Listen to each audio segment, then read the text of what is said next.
Good evening, everyone, and a very warm welcome to Farmers Weekly's webinar in association with AHDB. I am obviously not Susie Horn, and we do apologize for that, but due to a bit of a technical glitch, unfortunately, Susie has lost her microphone, so she cannot really talk to us right now. But I'm going to try and do my best and replace her for just a little while. Now, when this webinar was planned with the title Global Britain, What is the Trading Outlook for Agriculture Post-Brexit, it was thought that by now we would have a better idea of what UK farming and its customers and suppliers are facing from 1st of January. However, we have a great panel tonight who will set out both the practical realities facing enterprises that do business outside the UK and the implications of whether a comprehensive economic partnership is agreed with the EU or not. Many thanks to those on the panel, of course, and for their time and expertise and insights.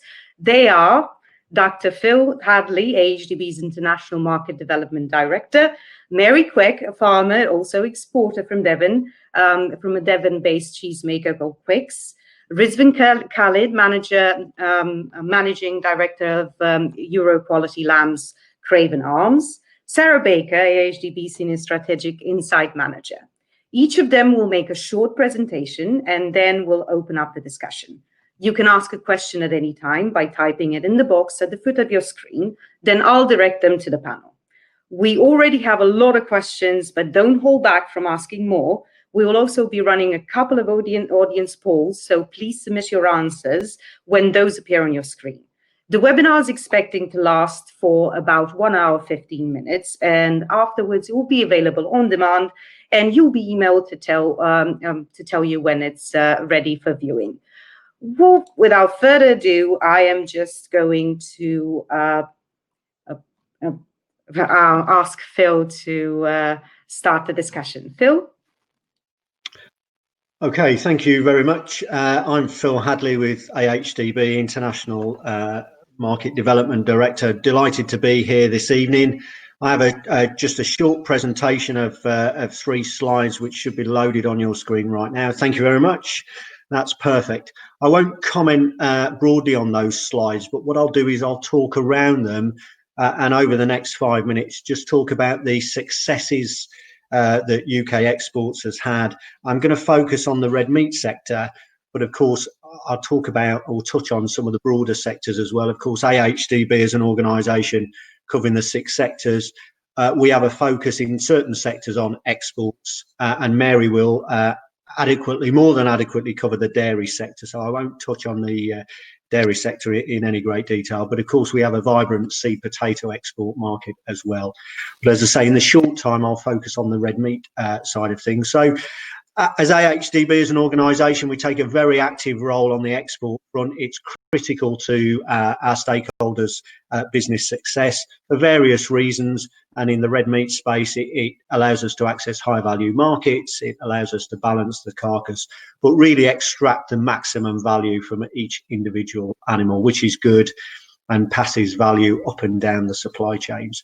So our role here is to open markets, develop markets and support business going forward. So I'll just walk through slowly at some of those key points there. So on the market access brief, of course, market access precedes any commercial activity. We work very closely with UK government within the UK Export Certification Partnership to identify potential markets that the UK can access and has an opportunity in to create that approval in the first instance, which is then the precursor for trade. So we work closely with and support UK government in those discussions and negotiations, and supporting inward inspection visits which lead to the site-by-site or the countrywide approvals.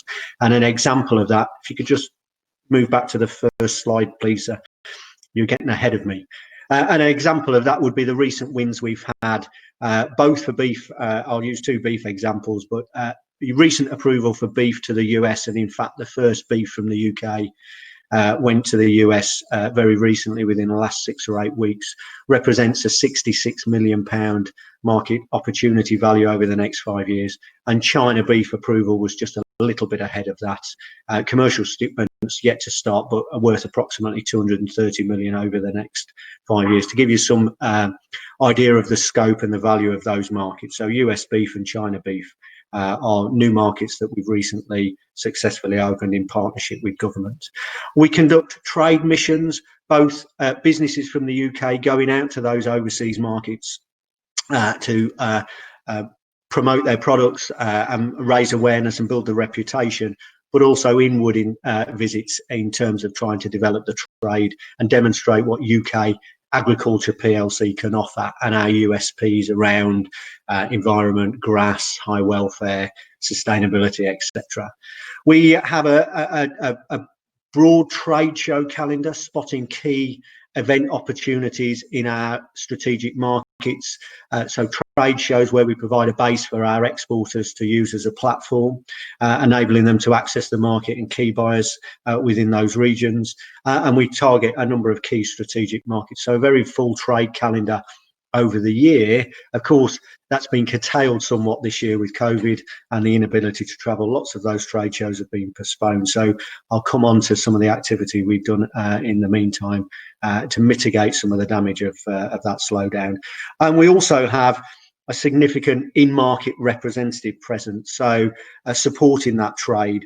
So in the third country markets, the further away markets, we have representatives in China, US, Japan and the Middle East. And nearer to home on a European context, of course, we have a very strong base in Europe, and Europe is a key outlet for a lot of our products.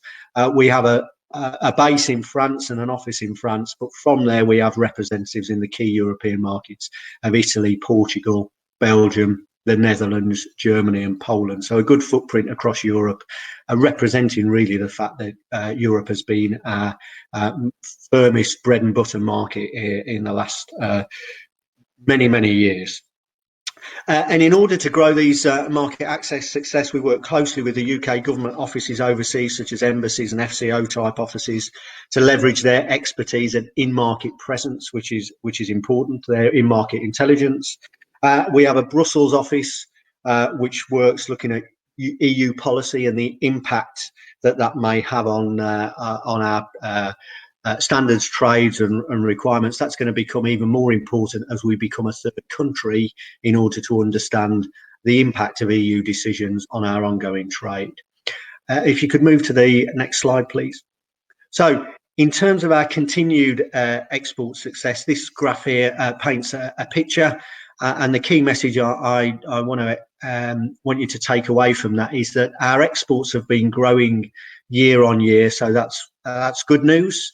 But the column on the right-hand side of the graph gives you an example of how reliant we are in for that EU trade. So for the beef sector, of our total exports, 77% currently go to the EU, and 23% go to those third country non-EU markets. So we'll become a third country for the EU, and we'll have to then make sure that we maintain those markets. But that gives you an idea of how important the EU market has been to trade and our exports. And draw your attention there to the sheep meat side of things, which, while we've been successful in growing market access to third countries, sheep meat, EU remains critical for the sheep meat sector. And I'm sure Rizvan will touch on some of those points later. So we have market access opportunities, definitely, but a clear need to underpin our activity in Europe and be able to continue to trade. So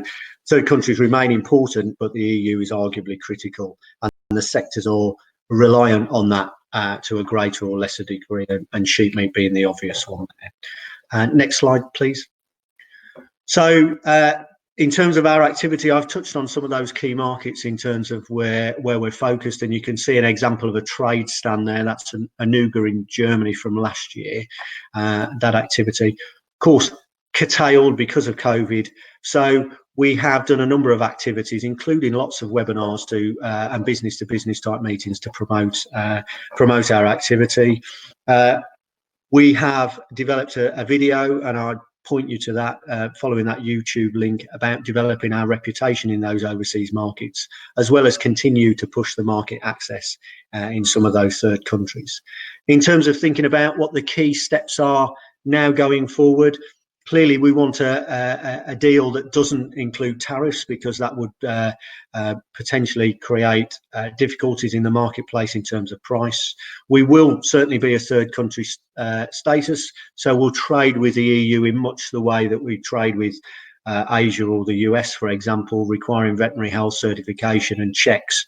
And I know Rizvan is going to talk about the implications for his business, what that will require. It will add burden and it will add cost, and the industry will need to readjust to that and find a new normal to accommodate that burden and the additional cost at a price that may prove or not to be realistic. So that will be a challenge for the industry, of course, to adjust to. And we will have some short-term disruption as we get over those initial glitches. So I don't want to underplay those. It's a concern, and the next few weeks will be very telling in terms of how easy or difficult, and the cost and the burden associated with ongoing trade with Europe. So probably to just bring my short section to an end, I would say that Europe remains critical. We want to continue to trade with Europe, and indeed the sectors rely heavily on Europe, not particularly the sheep meat sector. We have growing third country opportunities. They require investment and development. We're fortunate that we have in-country representation in some of those key strategic markets, which has allowed us to continue to have a presence despite the fact there's been a curtailment on travel because of COVID. And we're looking to, going forward, further develop our offer, our promotional work on digital platforms as the world's moved more to those digital platforms, and we'll be exploiting those to create greater reach and seek and develop those opportunities wherever they may lie, as well as securing more market access to grow those opportunities further. So with that, I'll probably draw my part to a close and hand back over. Hi, I think I'm next up. I'm Mary Quick. I'm a farmer and cheesemaker from Devon. We've got about 600 grazing-based dairy cows. We make a handmade cheddar cheese, small batch, cloth-bound, traditional, or cheddar and other hard cheeses. So next slide, please. Yeah, so here's the cows, here's our cheese.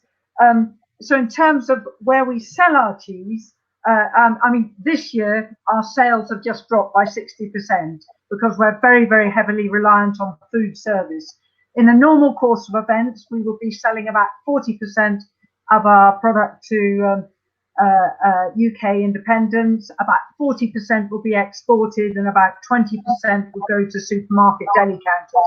And we've dropped the sales because food service right across the world has been impacted by COVID, as have the supermarket deli counters.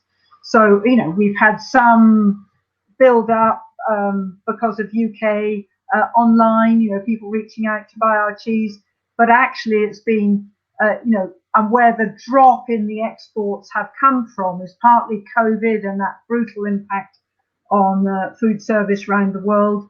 The Brexit cliff edges have been really difficult. Sales for us are really, really, you know, at this sort of high level. And I don't know what Khalid would say, but I'm sorry, Rizvan would say, but we would, we've been, you know, our sales are personal, and people can't, our customers can't be bothered to just navigate their way through uncertainty when they're having such a tough time.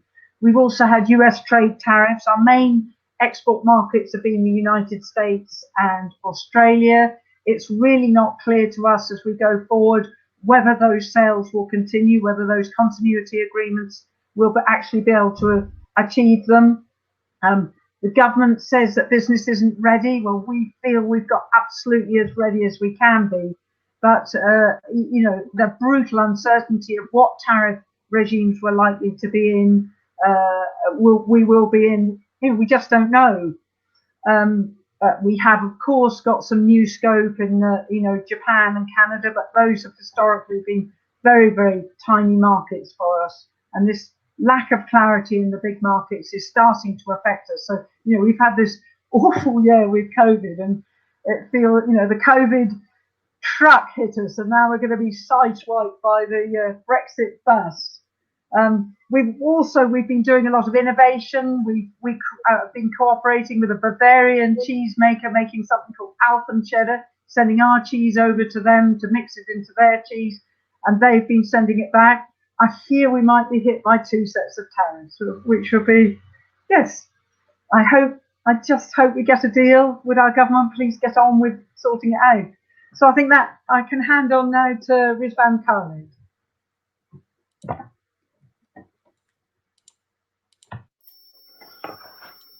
Hi, thanks very much, Mary. Very insightful presentations. If I just get my one up there. So just to kick off, my name is Rizwan Khalid. I am Managing Director of Euro Quality Lambs.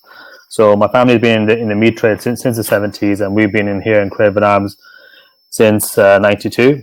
Our main business is export, primarily into France, but also Germany, Belgium, Portugal, Netherlands. So we are heavily export orientated, always have been from day one.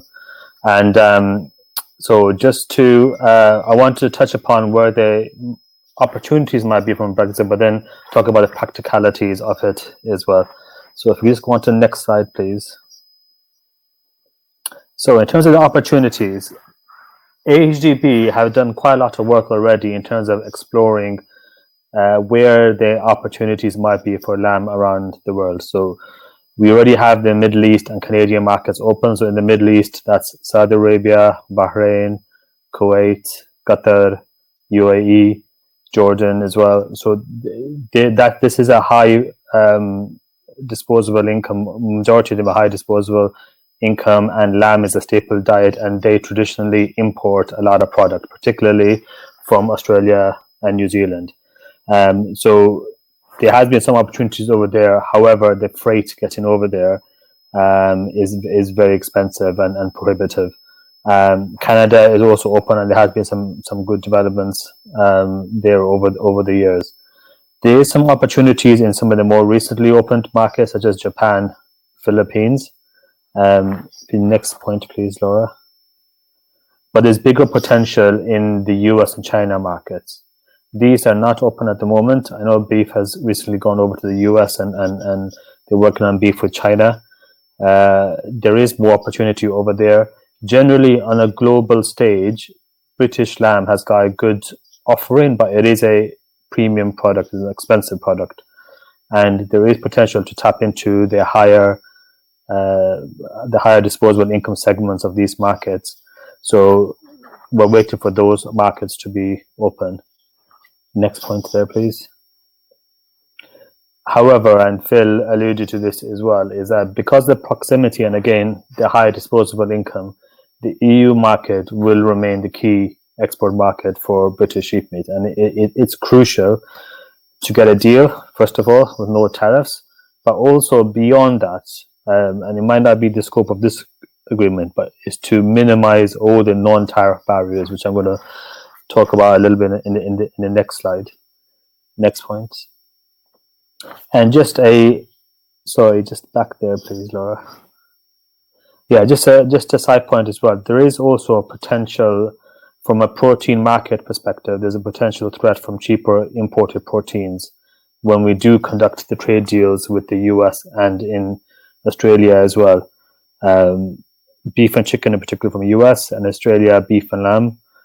Not too concerned with the risk from New Zealand because they haven't been fulfilling their quota over the recent years, but particularly the US, Australia, and perhaps South America as well. If that gets on the horizon, there could be threats there from a protein supply perspective.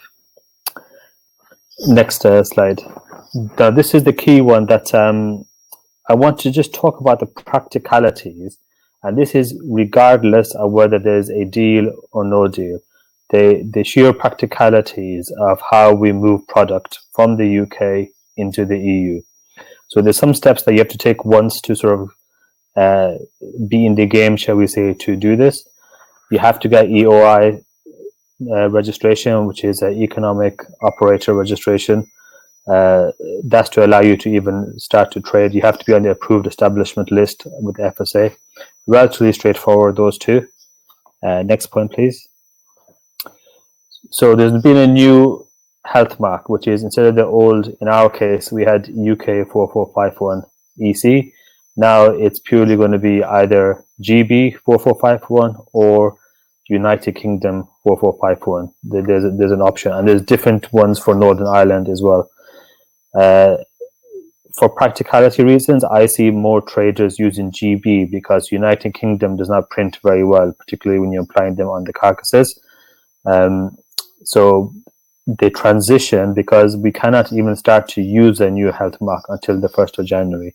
So managing the old stocks, etc., there is an allowance in the UK to be able to use old stocks for a 21-month period from the 1st of January, but not into Europe. So into Europe and into other third countries, it'll have to be the GB health mark. There's also new product labeling requirements, and this is really for pre-packed type products.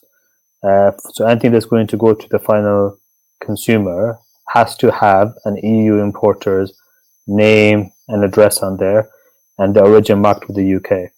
If you're selling to a wholesaler who's selling on, he would have to do that labeling as part of his onward sale, but somewhere along the line that information has to be on there. The product also has to travel through designated border control posts. So they're not any, you can't go to any port. It has to be registered for the product. And at the moment, for meat products, Dunkirk is one of the border control posts, not Calais. Although I've been told that Calais had been approved as a temporary border control post for meat products in the previous Brexit deadlines. So I expect that Calais will be approved, but the practicality of where you actually have these inspections has to be considered in your logistics. Next point, please.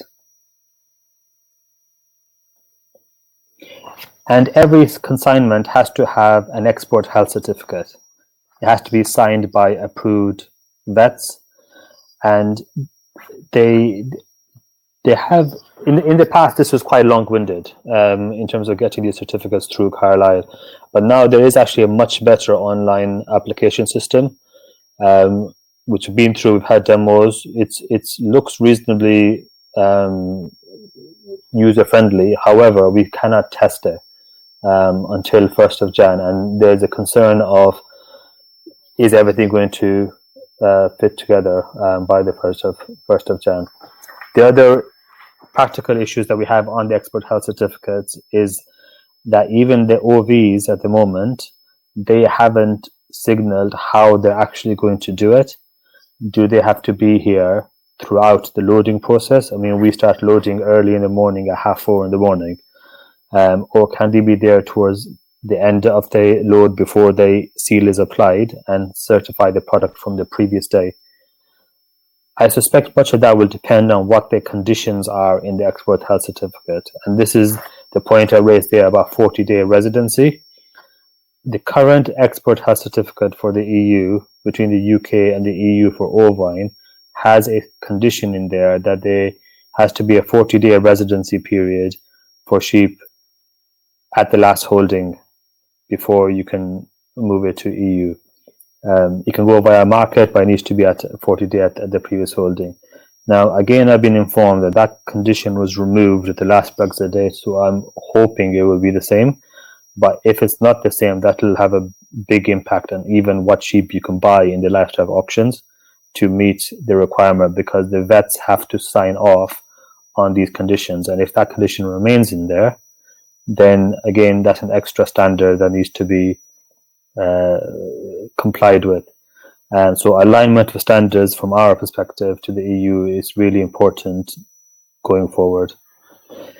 And then, so another practical step here, the EU importer, so the customer who we're selling to, he must pre-notify the border control post 24 hours before arrival. Now, historically, when we load the lorries, that's when we know the final weight of the product, and that's what we put on the CMRs. It goes over, and when they receive it and they check the weight, that's when we then generate the invoice. However, in this case, the invoice has to be generated beforehand, and there has to be a notification, pre-notification to the border control post 24 hours before the arrival. I think someone's just joined who might not be on mute. If you could just go on mute, that would be great. Thank you. So now I don't know at this moment, does that pre-notification have to be accurate, or can it be an estimate? Then we can complete the details 5-6 hours before it arrives at the border once we've actually loaded the lorry. Alongside the customs declaration, there needs to also be a traces, which is the equivalent of the EHC system in Europe. That has to be uploaded and pre-notified as well. So that area, even if we do all our export side, is very fuzzy at the moment, because we're still trying to understand. We have a seminar next week, hopefully that should shed some more light, but that's been done through our trade associations as opposed to through the government. Next point there, please. Yeah, no deal is big tariffs, as Mary alluded to over there. I mean, for lamb carcasses, there's two elements. There's a weight element and then there's a value element. But in the round, it's between 40 to 50% for lamb carcasses, which would have a major impact on the demand. So even if aside from all of this, a no deal would just make the whole trade uneconomic. Next point there, please. The hauliers must have the correct customs documentation to avoid rejection. So we have to make sure, check and recheck commodity codes, declaration documents, safety and security forms, export health certificates, tracing notifications. The danger is that things that aren't done, that aren't accurate in them, will lead to the whole consignment being rejected, and that's very expensive when each load might be £100,000 worth of stock on there. So they emphasis on getting these right, and get them right at times when we normally will dispatch lorries at 5-6 in the morning. Getting the people in at that time to make sure everything is done correct. There's a lot of things at stake. Next point there, please. I'm really sorry to butt in, but just while you're changing slides, just want to check whether you can hear me or not. Yes, I can hear you. Fantastic. Thank you. I'll go again. Yeah, so once you make the customs declaration, and that's declarations both on the export side and on the import side, at the BCP, there's a spot inspection. So some loads will be nominated to inspect that the goods are indeed what they say they are. I understand that's less than 5%, but it could be higher or lower depending on appetite at the border, before it is then released into the single market. And the key concern that we have at the moment is that even at the moment, most of our customers who are smaller to medium-sized wholesalers are not interested in doing the import documentation. Our bigger customers, they're set up to do it, but our smaller and medium ones, they want us to manage the whole export. Well, we have to do the export anyway, but to manage the import as well as the export. And that could mean setting up an entity in the EU to then basically for us to sell to that entity, which would then sell on to our existing customers. And that's something that we're looking at the moment. But there's definitely a lot of pushback from customers. They don't want to do a lot of this work because for them at their size it's not worth it, and they want us to clear all the goods before being dispatched over there. And I think that should be it. And yeah, there's my contact details over there. So now I'll just pass on to Sarah. Thank you very much. Thank you very much, Rizwan. That's a really clear outline of some of the practical difficulties that are going to come into play. So first slide, please, Laura. I'm Sarah Baker from AHDB, and I'm the Strategic Insight Manager, and it's my job to really sort of look into exactly what the trading outlook will look for agriculture as a whole post-Brexit. As Laura alluded to in the introduction, in planning this webinar, it's okay, you can go to the next slide, Laura. In planning this webinar, we thought at the 26th of November we would have some clarity as to the situation between the UK and the EU, but here we are, 26th of November, and we don't. So it's really important that we consider both the trading relationship with the EU and the future trade deals that are coming hot on the heels early in the new year. Now, has been beautifully described by the previous speakers, but trading with the EU on World Trade Organization terms means those high tariffs, which I will go through briefly with you in a moment, but those high tariffs, so on lamb, you've got 40 to 50%, for instance, that immediately overnight will affect demand for our European counterparts.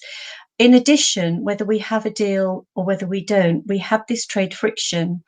Trade friction was very much a concept associated with the bureaucracy of exporting goods from the UK across to the EU. But I think Rizwan has really highlighted the difficulties, the additional checks that will come into play, the additional paperwork, the risks associated with if you get a so-called unlucky load, the one that gets all the inspections, the one that has to conform to everything. So we estimate at AHDB that the average cost of those trade friction in livestock are going to add between 5 and 8% to the operating costs. And of course, for small and medium-sized operators, if they do happen to get an unlucky load, the cost could be much higher than that. We haven't spoken about the risks of delays at the border, and the loss of value of a load, or having to freeze it down and change the tariff category and so on. So there are a huge number of difficulties that we're going to face with or without a trade deal with the EU. Next slide, please. Now, if we don't, we will be facing the EU Common External Tariff. As part of the EU, we've enjoyed a fairly protectionist regime in tariff terms for agriculture, and you can see the EU tariff regime. I won't read them out to you. Back in October last year, the government announced a tariff regime that was very low and very sort of encouraging a free trade, which has been the rhetoric or the sort of the focus of the British government.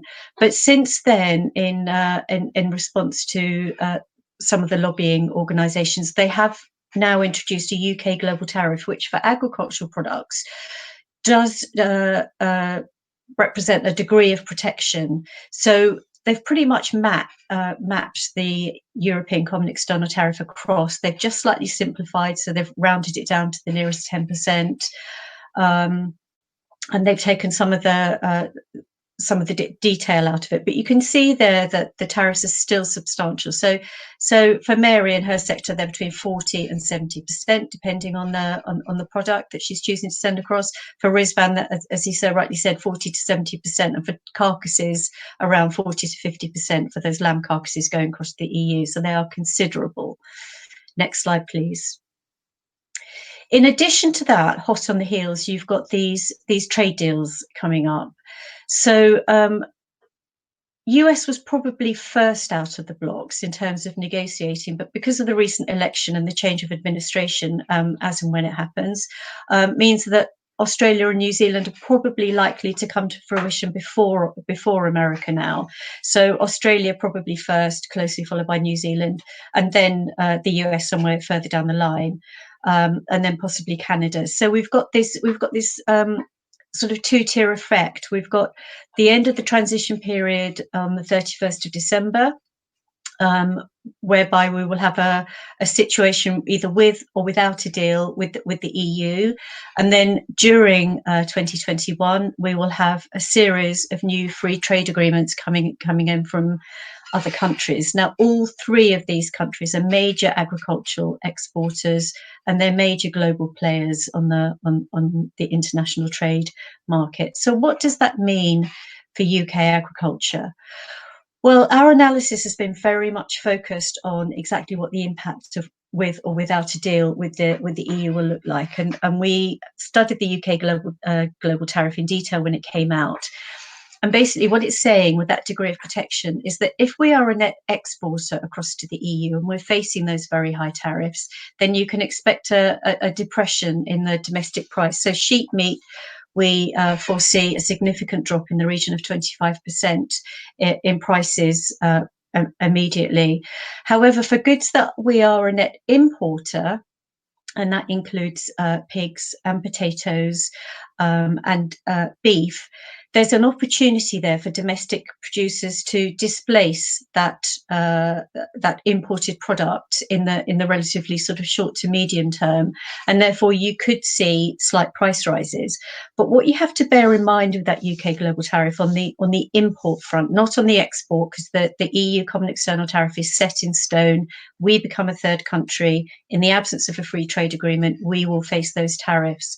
But for goods coming into the UK, at the moment, we don't know if there will be any TRQs announced, and we don't know if there will be any temporary reduction in the tariff regime in order to avoid food price increases, which, with the impact that COVID has had, is clearly going to be a concern to government. What do we know about the new free trade agreements? Well, we've done a considerable amount of analysis in this area. You've probably read a lot in the popular press about exactly what a free trade agreement will look like with the US and the associated scare stories. And it's important to get back to the realities. Why do we have free trade agreements? What are they meant to do? Well, two things. They're meant to promote economic growth for both parties. The idea of a free trade agreement across the whole economy is that a country can specialize in what it's good at, what it has a comparative advantage at, and then swap and therefore buy in the stuff that it's less efficient at producing and swap, and then therefore you get economic growth across the board. For agriculture, it's a very sensitive sector, and that's why agriculture is represented. It's one of the hardest sectors to agree in free trade agreement, and it still remains the area where the highest tariffs exist across the world globally. And there are a number of reasons for that. First and foremost, it's an essential good, and therefore security of supply, however you define food security, whether you define it as an economic concept or whether you define it as a geographical concept, is of fundamental importance to a national economy. You have to be able to feed the people. The second thing, it has huge cultural and social significance. Our landscapes have been shaped by farming over many centuries, and the pattern of trade with the EU, as Rizvan said, has been built up over many years, and therefore the reason we produce the products that we do, and we have been able to focus on what we do very well and trade with the EU, is because we've been part of that single market. Now, opening up a free trade agreement with a third country doesn't automatically mean that Mary and Rizvan can flood that country with our products any more than it means we are going to get a flood of products in from the US, Australia, and New Zealand. As they will tell you, trade relationships are built over many years. First of all, the market access, as Phil outlined, is very long and arduous. Then the trade agreement itself, the line-by-line tariff agreement, even if those are fast-tracked, which they will be, and they are announced in 2021, you've still got to build those trading relationships. Now, in order to access overseas markets, UK producers need to produce a consistent product, they need to be reliable, and they need to be of high quality. And I'm sure Mary and Rizvan have got a wealth of experience in how those relationships are built over time. And likewise, goods coming into the UK, we've been assured by government, and a lot has been written about standards, we've been assured by government that we will maintain those UK standards. But it's important to note that given the scale of production in some of these countries, their costs of production are in many cases significant below the UK. So does that mean that a flood of cheap food is going to come across the border? Well, our analysis suggests not, because at the moment, for instance, if you look at the US export price, it's considerably higher than the UK import price. So why would the US pivot away from highly lucrative markets in the Far East and other places in the globe in order to send cheap product across here to the UK. I think it's far more likely that they will send high quality, high value product, probably into the food service sector in the first instance, and penetrate the market that way. But I don't see thousands of tons of cheap American beef coming across the Atlantic anytime soon. Second, it's important to remember that we've already had an option of cheaper beef coming in from the EU. So Irish and other EU beef is below the UK price. But the UK consumer, and so far the retail sector, which is highly consolidated, is firmly behind the British product. And therefore, I think in the retail sector, you will see that the British product champion for some time. The exception to that is lamb. And you can't get away from the fact that the tariffs faced by lamb and the huge percentages that Phil showed in his initial slide, and the percentage that we send across to the EU. So 93% of our exports go to the EU in the form of carcasses and half carcasses. Facing that huge tariff will be a huge blow to the lamb industry. Although new markets are opening up, at the moment, they're not sufficient to replace the EU market, which I've said before has been built up over many years. There's trusted supply chains. It's not going to overnight replace those. Yes, we can boost domestic consumption. We can encourage people to eat more lamb. But at the moment, the preference for the UK consumer is for sort of the high value cuts, the lamb legs coming in from New Zealand, which come in under a TRQ, so have nothing to do with Brexit. They come in tariff free, and not for the sort of light lambs and carcasses that we're sending across. So that is an issue. Now, trade deals are for life, not just for Christmas, and therefore what we think will happen in the short term and what we think happen in the long term are two very, very different things. If, for instance, the America or New Zealand lost access to one of their major markets, they may well pivot to UK markets. And let's make no mistake, the effort, the money they can put behind the market penetration, if they choose to target the UK market, they can do that very efficiently and very effectively. So what are the key messages? What can we do to prepare? Well, we need to be realistic that change is coming. Even if a trade deal is agreed with the EU, significant change is coming, not just in the form of trade friction, which has been so clearly outlined by my previous speakers, but also in the fact that new trade deals are going to come along as this new global entity that UK is aiming to become. These new trade deals will be formed. If we trade using the UK global tariff, we'll have very big price and income changes for UK farmers, and as I've explained, that depends very much on whether you're a net importer or whether you're a net exporter. But in the longer term, and I think we always have as farmers, definitely we have to have a view to the sort of medium and long term. These new trade deals will open up access to UK markets, and I think that will shape the shape of agriculture. So in 10 years' time, it will look significantly different to how it does today. So what can you do as a farmer? Well, I would strongly urge you to understand how your products will be affected. I'd urge you to look on the AHDB website, to sign up for our market intelligence updates, to look at our Brexit global trade synopsis, and to understand how existing and future trade deals will come into play. Work with your marketing group, your processors, your suppliers, your customers, your service providers, get into the detail as Rizvan and Mary outlined. Really understand your supply chain and understand where the potential risks and problems could arise. Next question, please. We don't have a crystal ball. We don't know what's going to happen. I still think the likelihood of a trade deal with the EU and the UK is about 50-50. It sort of changes by the day. I'm hopeful, but I think it would be imprudent to not prepare for the worst and hope for the best. So make sure you are abreast of the latest government guidance and find out what you can do to prepare by visiting the AHDB website. Thank you very much.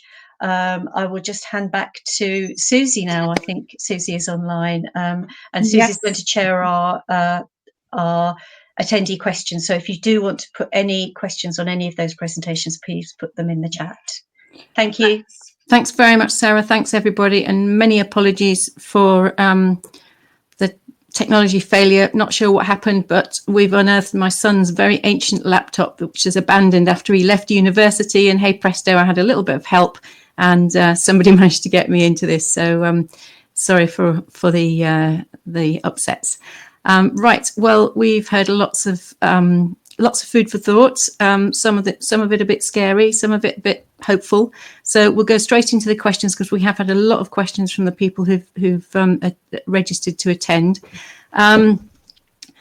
Probably not quite fair, this one, but I think it's one that probably only Rizvan can answer, and it is. Will there be any profit in store lambs at £90 a head purchase price? Yeah, I don't think anyone can answer why the store lambs are doing what they're doing at the moment. It doesn't make any sense. The export demand at the moment is very poor. It just seems that there's some people have got some money, maybe because this season has been higher prices than normal, and they're putting it back into the trade. But there's no trade reason for why those prices are what they are. Do you think it speaks to the generally optimistic outlook of the British farmer? Yeah, I would say optimism, reinvestment, perhaps a profit, and perhaps people had bounce back loans or other things. There's certainly excess liquidity in that market that you wouldn't expect. From what we hear, the bounce back loans have been taken up fairly widely. In farming. Okay, right, let's move to our next question. I think in a way this has already been answered by Sarah just now. Are we anticipating increased commodity price volatility post-Brexit? And I guess with everything else that's happened this year and the weather on top of it in any year from now on, I think obviously the answer's got to be yes to that. But if everybody could give a very brief answer. Sarah, I think probably yes, towards the end of your presentation, so I'll go to the other three if that's all right. Okay. Sorry, if we can start with Mary. Yeah, I guess so. I mean, I think at the end of the market that we are, which is the specialist area, prices tend to be a little bit insulated. We'll be much more exposed, I think, to sterling changes, and I think the idea is we're going to be exposed to commodity prices, and that's what will make us lean, mean, and strong. But as we know, our productivity is lower than that of other countries, and it's let's hope it gives lots of lively young people some opportunities. But I think we will experience a lot of commodity price changes. Mm-hmm. Right. Okay. Thank you. And perhaps Phil next. Yeah, and we're highly likely to all say the same. Really, we'll see some fluctuations. I mean, in terms of the export aspects of that, you can build in, or businesses are very used to dealing with currency fluctuations, plus or minus 5%. But you'll see the impact of that.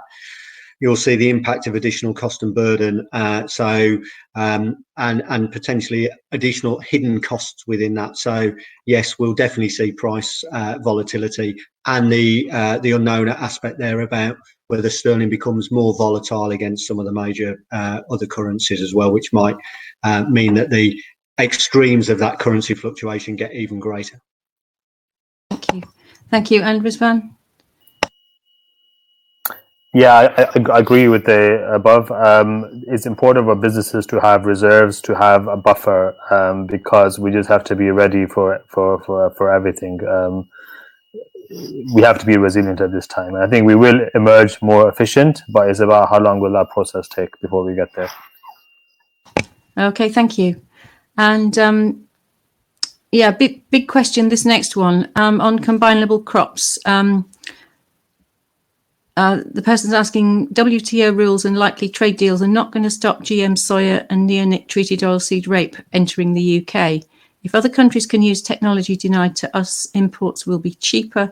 Will it still be profitable to grow combinable crops? I know perhaps none of you is an expert on combinable crop production. I don't know, but any thoughts on that? No. Okay, we'll move to the next question then. Yeah, at present, if there's a no-deal Brexit, we'll be unable to export seed potatoes to Europe, yet Europe's allowed to import their 30,000 tonnes here. Importing's been allowed because of lobbying by the BPTA.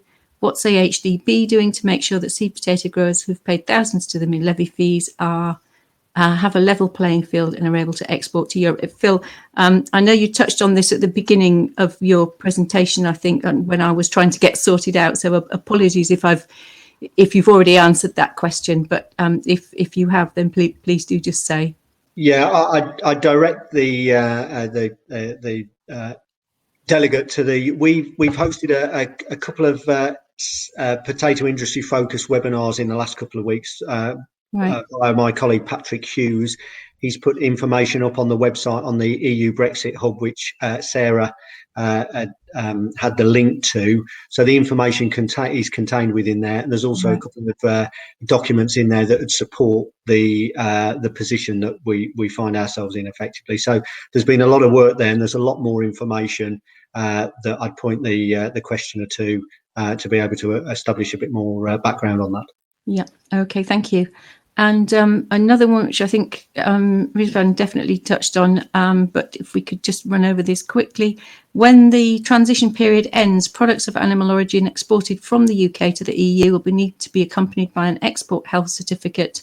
In your opinion, is the industry ready for a surge of veterinary export certification requests after the 31st of December? So again, Rizvan, I know you did touch on that, and I think your fears on that. What's the sort of scale? Could you just expand on the sort of scale of that problem as you see it? Yeah, it's a strange one there, Sue, because we've been told that 400 odd vets have been trained, and we know that our vet here has been trained, but he hasn't been given any more information, and we don't know yet practically how will they actually do it. Will they be here at the time of overloading it? Is that what's needed? We know, speaking to other lamb abattoirs, their vets have said to them that they can't do it. So I don't know why that discrepancy is there. The recent DEFRA webinars have been very good. They started off last month, but in all honesty, they were 3 months too late. It should have been in the middle of the year when we have a bit more time to get to where we are now.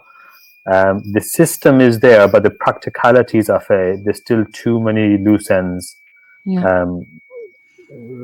is my fear at the moment. So in theory, it should work. And I think it's similar to the hauliers have a fear around the border software that the UK government has got in place, because that's not going to go live until very, very close to the 1st of January. And the fear is because it hasn't been tested, that there's a fear that it could collapse. Now, it could go very well, or it could collapse. And that's the big unknown from a trader's perspective.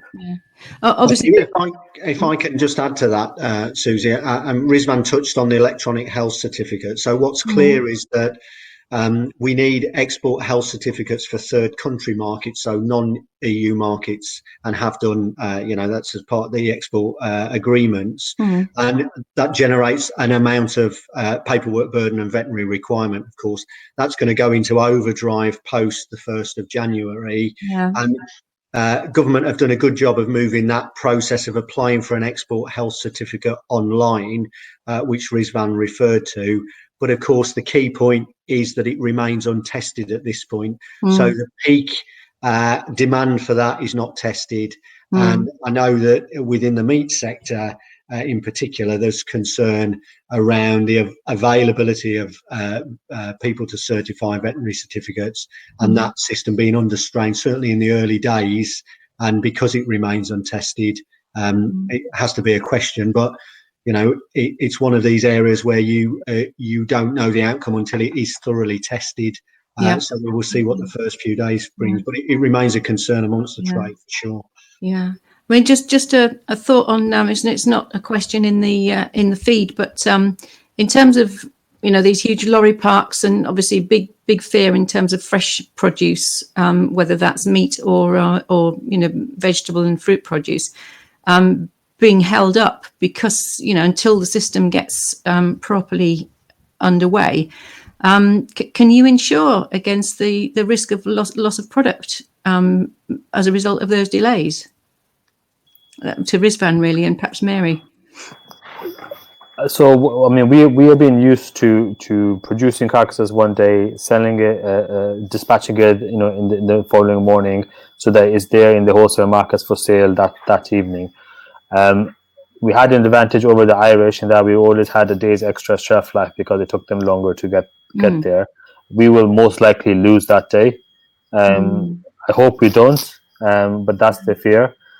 It's still workable, but it all depends on whether, because at the moment they're not prioritizing any fresh product at the border. This is what we've been told through our trade association, that only day-old chicks and fresh fish, I believe, they're the only products being prioritized. Right. Every other product, whether you're a car part or fresh produce, is going to be in the queue, and that's your place in the queue. So it will depend on how well the systems work to see how quickly that gets processed, and we would then be hesitant in doing any further loads until we know that load has cleared through through the checkpoint. Because if then one is clearing the export, but then if that load gets selected for inspection the other side as well, that then you can't, at this moment I don't know how long that might take. Right.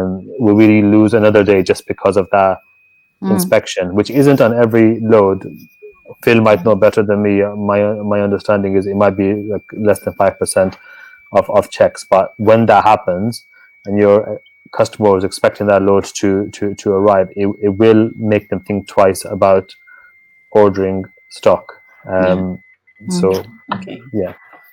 Right, thank you, Mary. I don't know if delays are such an issue for your produce in terms of getting things moving and the goods staying in the condition that you want them to arrive in at the destination.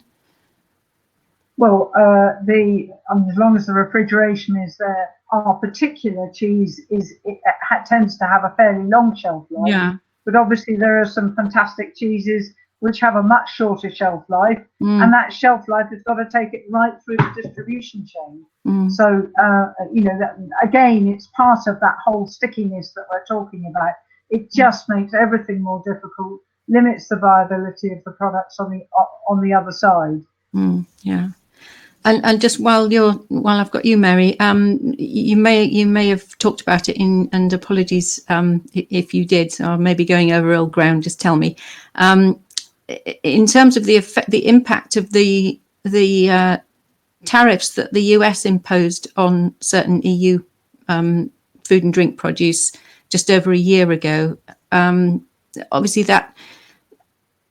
Yes, we want to do deals, but and have economic trade partnerships, but things like that can just come out of the blue. So, can you just say a little bit about how that's affected your business? Absolutely. I mean, it came in October of last year, and we did have some people buying. Our big sales into the United States are for Thanksgiving and Christmas. People did buy something in advance. It was about £1,000 a ton, I think. And that sterling, fortunately, had dropped, so it was less important.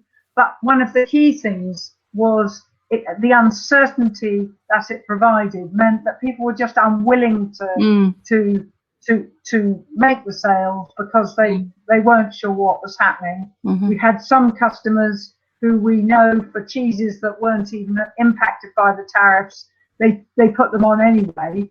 So there's sort of profiteering through the chain, if you like. So I mean, it did certainly reduce our sales into the United States last year and this year. Yeah, right. And Let's go to our next question. Yeah, this is a nice one. So from a personal point of view, what's the most positive thought each member of the panel can bring for the future of UK farmers? Would they actually encourage young farmers in Great Britain to get started? So let's start with Sarah. Sorry, we haven't heard from you for a while, so perhaps you can start us off on that one. I think I'm with the farming community and the eternal optimism. So yes, I would definitely say that farming is an excellent career to get into. And the reasons that I say that, the evidence behind my answer lies in some of the analysis we've done around Brexit. So we've superimposed some pretty tough scenarios. And even under the most stringent scenarios, our work shows that a significant proportion of farmers will remain profitable, even with the removal of direct payments, even without a trade deal with the EU.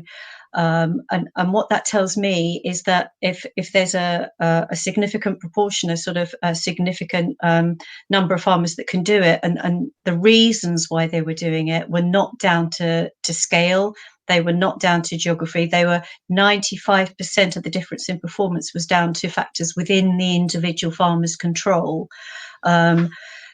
That tells me that it is possible. Now, Mary touched on this, that our productivity growth has lagged behind that of some of our competitors. Maybe we should view this as an opportunity that we do get those bright young things into agriculture. We do supercharge the industry. We will have to change, there is no doubt about it, but let's grasp this and view it as an opportunity to really up our game and compete with the rest. I don't ever see the UK being a major exporter of commodities. We don't have those economies of scale, but I do see us as being a major producer of high quality, environmentally sound products. We have a very strong domestic market, and we can sell our product overseas, as Mary and Rizvan have beautifully illustrated. So yes, I would strongly encourage the brightest and the best to come into agriculture. Thank you. We move to Phil now. Well, Sarah's done a great job. Yeah. I'm not sure what else I can add to that, other than that, as she points out, the UK has a great reputation for quality food products, quality agricultural products across the world, and that's demonstrated by our, as a relatively small country, a relatively modest producer of most things, we punch above our weight, and importantly, our price is often higher than that of our competitors. So that demonstrates the quality aspects, which tells us that we have to be lean and mean and innovative, and that requires, bright young entrants to the industry. But there is a future there, and it might look a bit different. It might look a lot different, but there's a different future to be had, and I'm sure that those brightest and best can make a successful fist of it. Yeah. Okay. Mary. Yeah, I mean, I think there are opportunities. I mean, there are some extraordinary young farmers who are making farming work, or young and not so young farmers. Very much taking advantage of the things that we've got. The grass-based. We've got this wonderful climate for meat and red meat and milk in this country, and there are lots of absolutely extraordinary farmers making the very best use. Obviously, with a lot of information from AHDB and Farmers Weekly. I think one of the things that's really come up with COVID is the connection that you can have with consumers, with online people. There are certainly wealthier consumers are interested in provenance. Some inputs will certainly reduce in cost, potentially things like land and other things that have been held up by our support system. I think there's going to be a lot of opportunities to tell the story to consumers, but I think that it will be, as we've seen in other countries like New Zealand, when a lot of the support came off and they weren't having tariff barriers so strongly. There will be a lot of change, and the future will go to the nimble and the creative and the determined and the capable. Okay, thank you. That's very promising. And Rizvan, just your impression of opportunities and whether you see change already. Yeah, echoing what everyone said in the lamb sector, there is, in the medium to longer term, there is a shortage of lamb worldwide. Globally, incomes are growing. The production isn't growing as much as the lamb production isn't growing as much as the global incomes, and lamb is a protein that everyone loves. It's just not as affordable for as many people around the world. So I do see there being a lot of opportunities, particularly with the grass-fed, climate-negative image that we want to try to have out there as we take advantage of environmental schemes, etc. I do see there being quite interesting synergies that can be developed, and we need good brains. We need young blood. I'm more optimistic. I think the challenge is there for everyone, and it makes us. It prevents our brain from going to mush, So I think that we'll do well in the medium to short. We just have to navigate these short-term bumps. Yeah, good. Thank you. I mean, so it's all a bit scary at the moment because we're in a long transition to the ELM scheme, but I do think there's going to be a lot of structural change in farming, just to a greater and lesser degree in different regions and different sectors. So I think there will be, opportunities simply because some of that change will be forced upon people, but it will create opportunities for more share farming agreements and partnerships of different types where you don't have to have a whole farm in order to be able to farm, can take part of an enterprise. And we're seeing sort of that developing slowly now, but I think it will just be accelerated in the next few years. Right, on to our next question. We've probably just got time for one more. Let's have a look.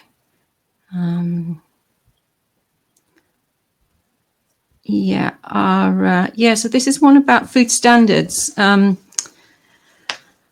national reputation in exporting countries and at home to some extent has been slowly and surely recovering from the food scares of the 80s and 90s and foot and mouth. What plans are there to maintain the integrity of our food law and our trusted regulator, the Food Standards Agency, given the Brexit deregulatory agenda?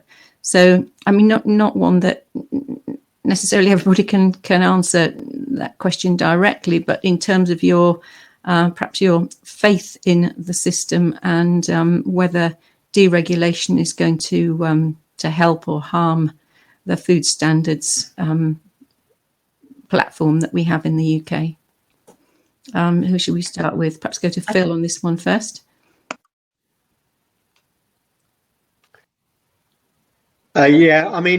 Yes, certainly it's worth acknowledging the fact that we come from a difficult position in terms of some food safety scares across the world. I think I'd like to address that question from an export perspective, in as much that we've worked very hard over a number of years, and UK government and the industry as a whole, to move away from some of our food scares and historic disease challenges. Certainly now the UK is recognised as having positively attacked and put in robust practices that underpin our food standards, and we're rightly recognised as producing safe and wholesome food across the world. And I think the testimony to that is the amount of market access wins we've had in the last 10 years, particularly in the last three years or so, that have really cracked some of those most difficult markets in terms of food safety. So yes, we need to maintain the integrity of that, and for the reputation of UK PLC on an export front, we need to make sure we underpin that and continue to offer premium products with all that good food safety support and maintain the reputation of UK Food PLC. Okay, thank you. And perhaps to Rizvan next, please.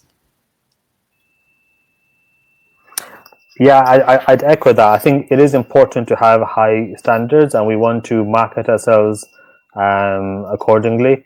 But the one thing I would say is that the standards have to make sense as well. In that, I could give you an example in the sheep sector, where a legacy of BSE is that we still have to split overage carcasses, even though scientifically there is no basis for that in sheep whatsoever, and it's adding cost to a already expensive protein. So we do need to look at where the standards are adding value. There have been times we've added standards rightly because there was a food scare, so you have to, shall we say, go over and beyond to reassure your markets. But we need to look at the standards, see are they adding value, retain the ones that are, get rid of the ones that aren't. And if there's more standards that will help us produce a better product, then we should be working our way in incorporating them as well. Okay, thank you. And Mary? Yeah, thank you. Those standards are, I can't tell you how important those standards are when you're out there talking with customers abroad. It really, really, really matters to them. And in general, other than the odd glitch in standards, the standards that we have really work for business. And while we might have some sort of mad deregulators in government, actually, in the main, business needs, requires, and really benefits from a trusted and competent regulator who creates that trust right across the world. And without that, it's really difficult to export.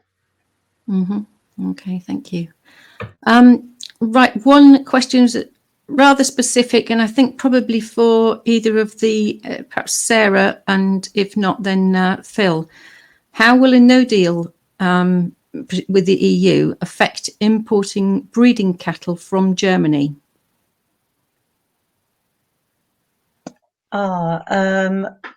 Breeding cattle, I would have to look up the specific tariff for breeding cattle.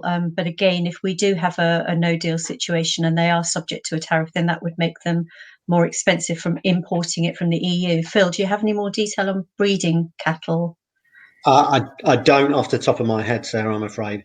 Can we take that question offline? And if perhaps one of you could contact, I can answer that. But find out, yes, and we can perhaps put something in Farmers Weekly next week when we've got the answer. Please. Thank you. Yeah. Okay. Well, look, we're almost on time. We're a minute out from the finish. Thank you all very much. Apologies again for the sort of hiccup start. I've really enjoyed what I have heard of the webinar, and thank you all very much, Phil, Mary, Rizwan and Sarah, for your time and your expertise and your interest in this. We rely on people like yourselves to bring a lot of value to these webinars, so it's very much appreciated. Thank you.